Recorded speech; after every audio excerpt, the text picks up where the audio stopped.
தூத்துக்குடி தேர்தலுக்கு பின்பு அமைச்சர் கீதா ஜீவன் உள்ளே செல்வார். கனிமொழி எம்பி தூத்துக்குடி மாநகர மக்களுக்கு எந்த ஒரு நன்மையும் செய்யவில்லை. ஸ்டெர்லைட் ஆலை துப்பாக்கிச் சூட்டில் ஈடுபட்ட காவல்துறையினர் இன்னும் தண்டிக்கப்படாமல் உள்ளனர் என நாம் தமிழர் கட்சி பேச்சாளர் சாட்டை துரைமுருகன் பேச்சு.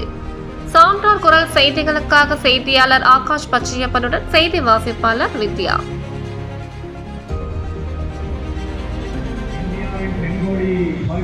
தூத்துக்குடியில் வெள்ளைக்காரனை எதிர்த்து அவனுடைய பொருளாதாரத்தை விரட்ட வேண்டும்.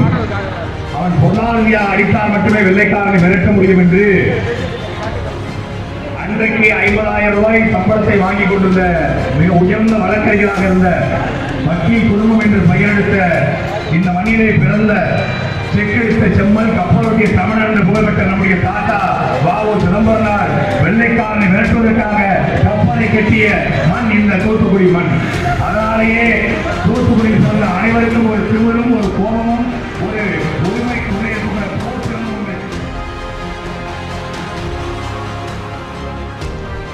தூத்துக்குடி தேர்தலுக்கு பின்பு அமைச்சர் கீதா ஜீவன் உள்ளே செல்வார். கனிமொழி எம்பி தூத்துக்குடி மாநகர மக்களுக்கு எந்த ஒரு நன்மையும் செய்யவில்லை. ஸ்டெர்லைட் ஆலை துப்பாக்கிச் சூட்டில் ஈடுபட்ட காவல்துறையினர் இன்னும் தண்டிக்கப்படாமல் உள்ளனர் என நாம் தமிழர் கட்சி பேச்சாளர் சாட்டை துரைமுருகன் பேச்சு. சான்றோர் குரல் செய்திகளுக்காக செய்தியாளர் ஆகாஷ் பச்சையப்பனுடன் செய்தி வாசிப்பாளர் வித்யா.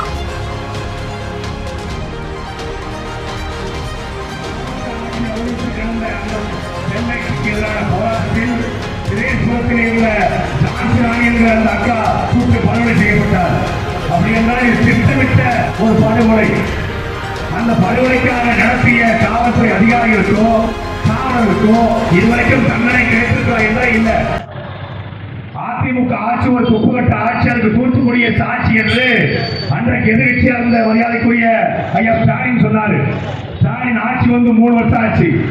நாங்கள் ஆட்சி வந்தால் ஸ்டெர்லைட்டிலே துப்பாக்கி சூடு நடத்திய அந்த காவலர் சைலேஷ்குமார் யாதவிற்கும் கபில்குமார் சரத்கருக்கும் தூத்துக்குடி எஸ்பியா இருந்த மகேந்திரனுக்கும் காவல் ஆய்வாளர் திருமலைக்குமாருக்கும் செய்திகளை உடனுக்குடன் தெரிந்து கொள்ள சான்றோர் குரல் பக்கத்தை ஃபாலோ செய்து கொள்ளுங்கள்.